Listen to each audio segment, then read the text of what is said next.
Hi, writers. It's Miss Menadas. I saw that last week with Mrs. Saccone, you learned about how to tell a true story and that writers, they tell their stories too. I know that now you know that to tell a true story, you first have to think. You have to think of something that happened to you or something you did. And then you tell the story. And when you tell the story, we say words like first, next, and last to say what happened in the story. All right, friends, so we're going to practice that some more today. So watch me as I think of an idea about a story, either something that happened to me or something I did. Well, something that happened to me is that when I was walking my dog Kaya a few weeks ago, she saw another dog a little bit down the street, and she loves to play with other dogs. So she got really excited and started pulling on her leash, and she actually got away from me because she was pulling so hard, and I had to chase her down the street. So that's something that happened to me that I could talk about, or something I did.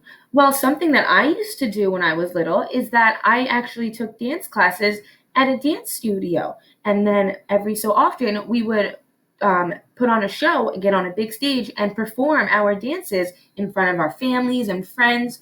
So I could tell about that, a story about that. That's something I did. I think I'm going to go with something that happened to me and tell me the story about the time my dog Kaya got away from me. Okay, so now I'm going to tell my story, and we're going to use first, next, and last. Okay, first, I was walking my dog Kaya down the street when she saw another owner and their dog. Next, Kaya got so excited and wanted to play with the dog she saw, she started pulling her leash and trying to pull away from me. She was pulling so hard that I let go of her leash and she started running down the street to go see that other dog. Last, I ran after Kaya down the street to try to go catch her and when she went to play with that other dog. So, boys and girls, did you see how I first thought about an idea about what I wanted to tell about? I thought, let me think, right? And then I told my story using first, next, and last. All right, friends. So now what I would like you to do is you can pause the video when you're ready. You're going to ask a grown-up to help you if you need help stopping the video. And you're going to think of your own story that you could tell about, something that happened to you or something that you did. And when you tell your story, you're going to say first and say what happened first. And then you're going to say next and say what happened next. And then say last and say what happened last. And friends, you can pause your video, have a grown-up help you, and tell your story using these words, okay? All right, friends. So now that you told your story, I want to give you a tip today. And good writers and good storytellers, they add things when they tell their story to make it even better. And one of the things that I want to teach you that story writers can add today is talking, okay? And this is a speech bubble. This little speech bubble, it's like the characters or the people in my story if they talk. All right, so that's talking. And there's a fancy word for talking, okay? Get your fancy hand up and say it with me, okay? It's called dialogue, okay? Everyone say dialogue. And that's just a fancy word for talking when writers or storytellers, when they have the people in their stories talk. So they put in something that maybe that person said when that happened to them, when they're telling their story.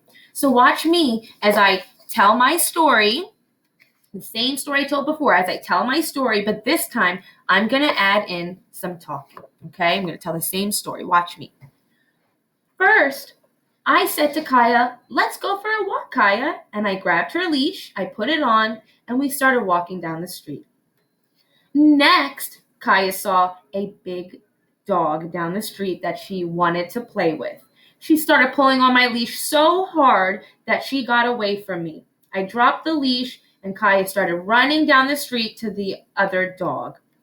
Last, I shouted, Kaya, no, stop. Did you see how I added more talking? That's something I said.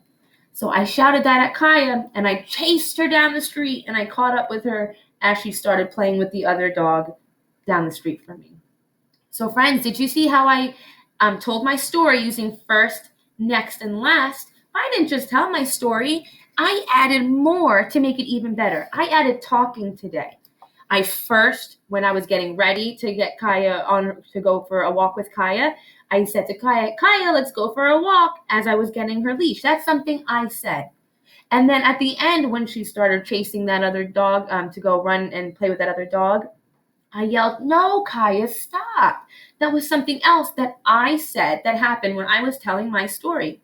So boys and girls, today you're going to practice doing just that, okay? I want you to pause your video again, and you're going to practice telling the same story you practiced before, and you're going to say first, next, last. But this time, think about if anyone, you or someone else, said something in your story when that's happened, okay? Try to remember. Maybe they said something. And it's okay to make it up a little bit sometimes too. Maybe they didn't say those exact things, but something that makes sense, okay? So we're going to think about how we can add talking. So go ahead, pause the video one more time, and you're going to practice your story again using first, next, and last. But try to put some talking in there, okay? So go ahead and pause your video. Okay, friends, so now that you just practiced telling your story using first, next, and last, and adding in some talking to make our stories even better, now what you're going to do is today, I want you to practice telling your story to someone in your house, maybe a family member, maybe another grown-up, a stuffed animal, or maybe you want to practice telling your story to yourself, and that's okay too. Because we have to remember that good storytellers and good writers, they practice telling their stories lots of times so it becomes even better. And after you practice telling your story using first, next, last, and adding talking, you're going to go on Seesaw and you're going to record a video of yourself telling your story to your teachers. We would love to hear your stories and what you came up with today. Okay, so don't forget, good writers and storytellers, every day they get ready to tell a story, they use words like first, next, and last, and they add in talking when we want to tell a story about something that happened or something that we did. Okay, writers? So have fun telling your story to someone in your house and on Seesaw. Don't forget to record a video of yourself. We can't wait to hear. See you soon.